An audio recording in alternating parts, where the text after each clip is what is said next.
Asitonka Agri Abba, and channel is called AsyDarlyn because I'm such a darling. So you're welcome back. I'm about to answer the questions that you guys sent about entrepreneurship. I think the first one says, how did you... Okay, so these questions were sent via WhatsApp to me from a friend. Thank you for your question. Thank you, girl.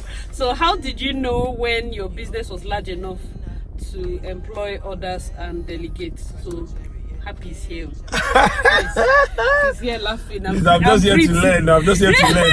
First time from the... So how did you know when your business was large enough to employ others and to delegate? Basically, it got to a point where, okay, I was having more jobs and some tiny details I could not follow up through. So I'm married, I have a home, and being able to balance it, of course, balancing is a different topic, but I got to a point where I needed to give optimum performance. I needed to delegate. So my recruitment process was very straightforward. I'm not looking at degrees and all those other things. Can you listen? Can you learn? That's just it. I can work with anybody, OND, HND, young school leaver, somebody that is still in secondary school, or PhD. Can you listen? Can you learn? So I'm big on loyalty. I had a small business, okay? It was just starting. Who were my first people that worked with me? My siblings, my friends. It's like, okay, come this Saturday, what are you doing? I have a job, a small job, I'll pay you 5K, come. And you look at, if they're supposed to sit at home and do nothing, they'll come and they'll join me, they'll wear my polo, join me. After the day, I give them the 5K. It's just, these people know how much I put into the work. So, delivering, or let's say performing, they know that this business is serious to me because they are my close friends, they're my close family. Do you understand? So that first period, knowing how to delegate, the first people that I was delegating to were the close ones. And my other staff were, okay, I'll tell my younger sister, do you have friends that want to join? Call them. I'll tell my brother-in-law, do you know somebody else? So we're bringing people from NYSC, bringing people from the church. You get, so it was kind of like a random selection. So that was how I got my first staff, and those were the people I was, I would like to say, those are the people I trained, so to speak, to be able to produce my kind of events. Everybody has their style, you understand? So, okay, so she asked again under this number one question, representative workers at managerial level. Okay, so when it got to putting them at top positions, I just asked a random question. I was like, okay, everybody's like doing internship now, so if you want to be a coordinator, raise your hand. Simple. So some raised their hand, and those were the coordinators. There was a guy that just came in, I think Henry. He just came in that day and he raised his hand. He was a coordinator. I'll just say, okay, you be a coordinator, you be a so I think another thing you need to learn when it comes to leadership, when it comes to being roles that will pop up in your company, it's not humility for you to drop your hand.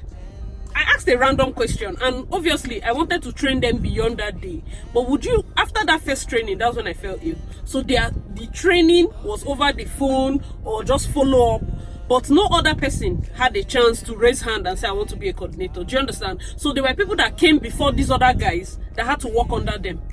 Simply because when I asked that question, I will not come and force you to do a job that you don't want to do. And later, people were complaining, madam, I came before this person. I said, but when I asked, do you want to be a coordinator? When it comes to a place of authority, you have to ask yourself, can I handle it? They know how tough it is on the people that work directly beside. The job is there, it's tough.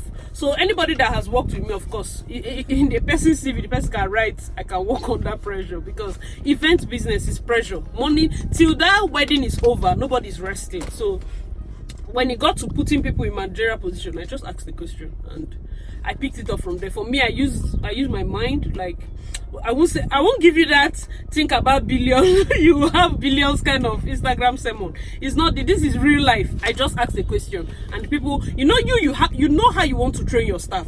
You know what you want to tell them. So anybody that opens up their heart to learn, of course, put them up. The second question, how do you select loyal staff? You won't know. This thing is trial and error, and that's why most people.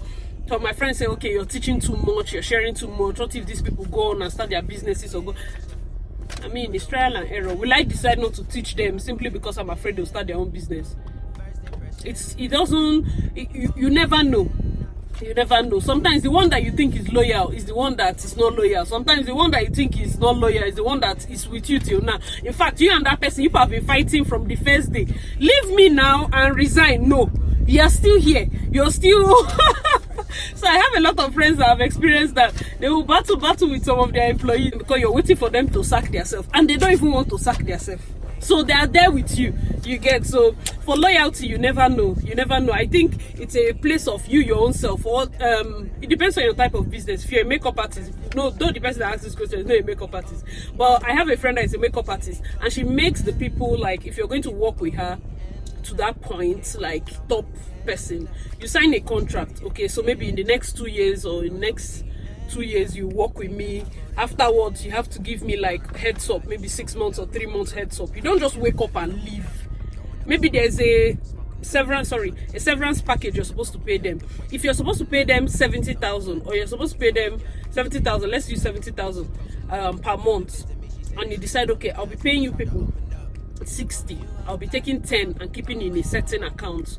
Any day, the day you want to leave me, I will pack all that 10, all the grand cumulative, and give you, because then you're living in peace. But if you stand up and you just wake up one day and ball out, that money is gone. I'm not giving you. So you can have like those kind of incentives such that nobody just leaves you hanging, especially when you're not ready. If somebody gives you heads up, okay ma, I'm ready to take the next step in my career or in my life and move to this, and you know it's the remaining 6 months or it's remaining 3 months, it helps you to be able to plan. You can say, okay, let me get a new staff, or let me start training another person. It gives you enough time, so it depends on you. The third question says, how do you keep overhead at minimum, especially at the nascent stage? I didn't have an office, so not having an office kept overhead at minimum. I did most of my meetings at cafes. I was always at coffee shop.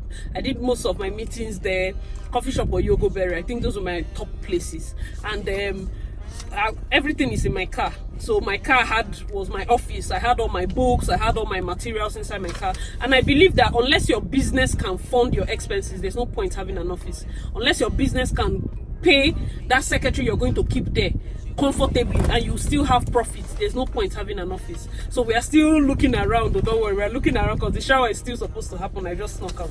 Okay, so the fourth question said, when is it time to invest in an office? Okay, she's asking, in an office, additional employees and even equipment. Presently, the last office I had, because I had to even step back, was to give my son time. I'm going to stay at home. I don't have a nanny, so I'll stay at home till maybe he's 2. Then I start up all over again. I think the time you need to get an office is when, for me, I told my masterclass students, this is real life, when you can afford it.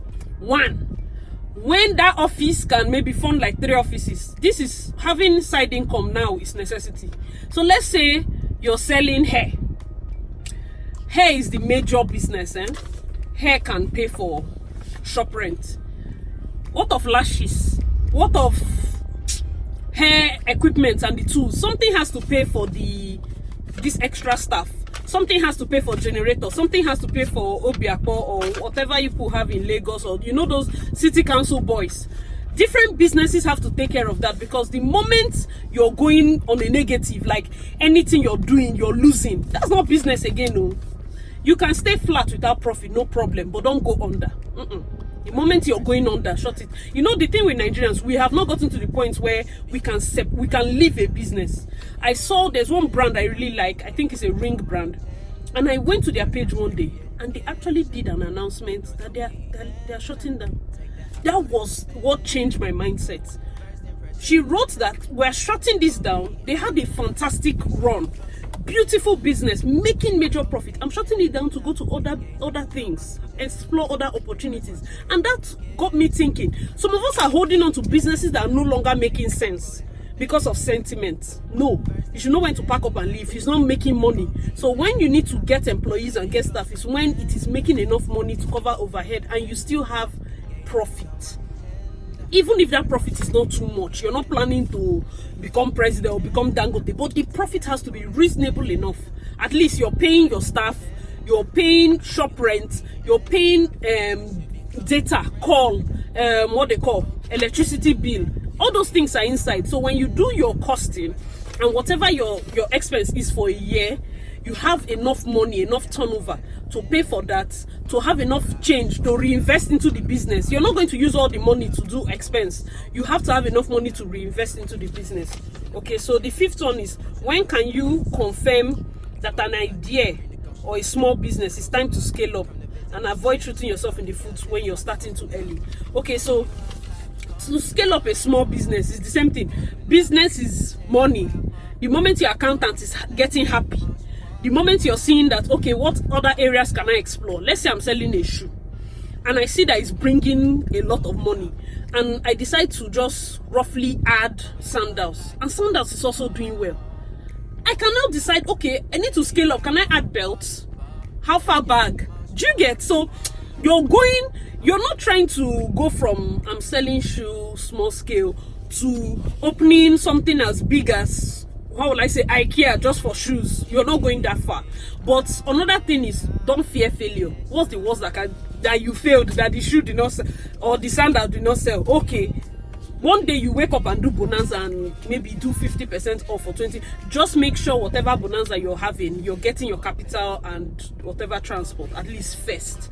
Do you get? In as much as you want to do like crash sales and sell these things off, you don't want a situation, I'm hearing it too. In as much as you want to do crash sales and sell these things off, you don't want a situation whereby you're losing. Okay, so those sandals and those bags that didn't sell, you can do crash sales. Okay, maybe you intended to sell them 12,000 and you got them 8,000, or you got them 6,000. You can do your crash sale from 12 and crash it down to 7,000. At least you don't have so much profit, but 1,000 on each. Sorry, my hand is distracted. 1,000 on each item is profit enough. You just have to learn. And the thing about business is, you fail here, you wake up, you learn, and your ability to diversify. Yes, you might be doing like this line, shoes, bags, and this and this and this, but dig deep. What are the other areas that you haven't? Even when I was teaching my students about event planning, I forced them to learn about business and other areas, because you can't choose only one area. What of the period that nobody's getting married? What will you do if this is your only business, if this is the only area? So there are other things that probably you like, that you have thought of doing. So thank you so much, Wendy, for these questions. I hope I answered it. Anybody that has any extra question, you can ask, comment down below. I would definitely reply you. If you have any comments or contribution concerning these questions we just talked about. Like I said, for a small business, you can start in your house. You can't, we're not trying, thank God for the internet, and a lot of people are moving into e-commerce. Like for me, I can't remember the last time I walked into a shop to get clothes or get order. We just order. So if you can get a good place in your house, a room or somewhere that you can stock your products first, and you have good pictures. If this is a product that you want to go to other places, remember that you also need kind of like you need a partnership with DHL or all those transport companies. You need somebody like a delivery guy. You need like all those little things you need. Put them into perspective before you do your costing. And for you to scale up, you can scale up a big business from your house. It's big, it's massive, but you have not gotten shop yet. Because number one, some of us, your profit is supposed to go home and do something for the family. Your profit is supposed to go back and help your younger ones. You cannot decide to ignore all that and get a shop. If you're paying that shop 1.2 million, imagine if you just put it at your backyard first. Unless it's a business where you make more money when people walk in. Probably maybe a furniture house or something that people have to see because they need to come to the workshop, they need to go. Those ones, of course, you need an office, and you have to put that into perspective. Sometimes if you want to start, you might start with maybe a small area, a small opening, and scale up. You understand? But the thing with scaling up, don't be afraid. And if you want to scale up, have more than one idea, so that something acts like a buffer in case one fails. One is operating in case this other one fails, another one is up. Hope you like this question segment. I just can't really answer the questions, so let me know what you guys think. Comment below, give this video a thumbs up, and I remain your girl, AsyDarlyn. Thank you so much. Thank you so much. And this is like an entrepreneurship coach. I was also asking, do you want me to call up other people, like a collaboration? People will talk, will gist, will talk about our experiences. Let me know in the comment section below, and see you guys in the next video. Bye for now.